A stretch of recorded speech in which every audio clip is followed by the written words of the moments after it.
The spring of 2025 started off fantastic for me.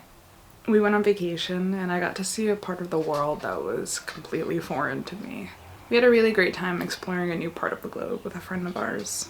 But unfortunately we came home to 2 sick animals. We have a lot of animals, so sick animals are not necessarily something new to us, but the degree to which these 2 were sick was scary and new. We had a sick dog and a sick cat. The sick dog luckily made a full recovery, though it was really looking like he wasn't going to for a while. If you've never had an animal that has Addison's disease, you don't know what the signs are, and they're really scary. Luckily they were able to figure out what it is and get him treated, and now he's back to his old self. Unfortunately, the cat was not as lucky. Basically she had a big lump on her head, and she's always kind of had a chronic upper respiratory, so we just figured it was a respiratory infection. So we got her on some antibiotics and it went down, so we thought, okay, great, just an infection, good to go, but it came back. And so we said, okay, maybe we'll give her another antibiotic, and maybe it's just that she's not getting all the dose because she'll spit it out and freak out. But it came back again, and unfortunately we had to say goodbye to her. I want to make a whole video about her, like her legacy, her impact on me and my husband. Having her be a part of a video doesn't really feel like it does her justice. I love all of my animals dearly, but she was my soul cat, and for her to not be here is so hard, and she deserves so much more than just a summary of her end. I really want to share how impactful she was to me, but this is not the medium to do it. Losing her kicked off a streak of sadness. Grief is a really interesting experience. I'll go a few days without crying and be like, all right, progress. And then I'll cry on my way to work, or cry getting ready for bed at night and laying where she used to lay next to me. I'm not sure there's really a good season to experience grief, but spring is a really weird one.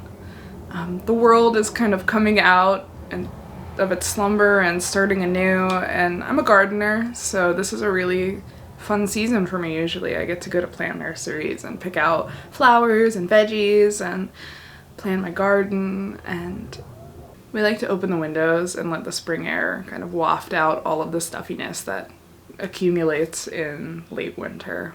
And we like to sit and soak up the sun that we haven't had as much of, but I'm sad.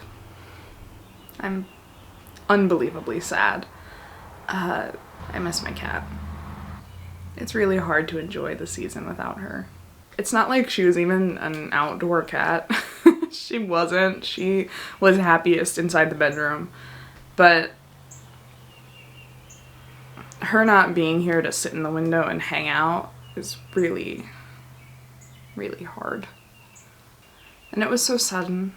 Like, I want to make videos that are lighthearted and happy, but my grief just keeps popping up. Even a happy concept like a sweet spring video, my grief doesn't want to go unacknowledged. I don't know if I will ever be on the other side of it, but I might be somewhere that's easier. I certainly am. We lost her just over a week ago, about a week and a half ago.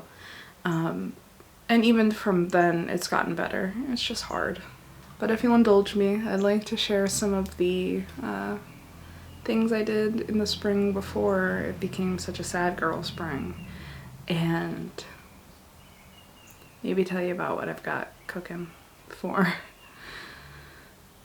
getting through this difficult period. I also want to say, I don't think anyone should ever feel obligated to stop grieving or be more productive or something like that during their grief. I think it's just, it sucks and it's hard. For me, having something to look forward to really helps, and obviously we have other cats in the house, that having them around has really helped. There's just a lot of life and love here still, even though we're missing her and it's a big piece of it is gone. We still have a lot of life and love here, so it's been easier.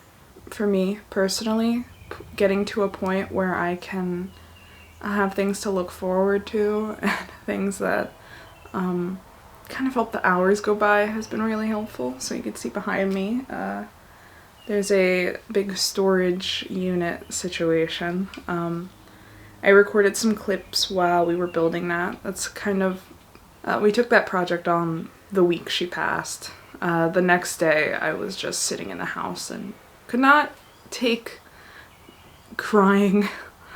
Even though I was still doing that, I was still crying every hour. But having something tactile to do really helped. Those first few days pass where it was really raw. So this is something that I did to help me. Before she passed, we actually went plant shopping, so maybe I will share a few clips of that. Yeah, we've got some fun stuff lined up this weekend. We're going to a fiber festival, which is pretty exciting, and maybe I will vlog that. Also, there is much more gardening to be done. I've got dirt to get in the ground, I've got more plants that I need to get, so maybe I will take you along to get some of that. I'm not sure what's next for me, maybe some vloggy kind of going to the fiber festival and gardening and stuff like that. I don't think I'm ready to make her memorial video yet. I still cry when I watch videos of her. And I want to get to a point where I'm able to make the video in a way that she deserves. In my very active grief is difficult. I hope you have less of a sad girl spring and do something that brings you some joy. Pet your pets. Hug people a little tighter. And I'll see you next time. Bye.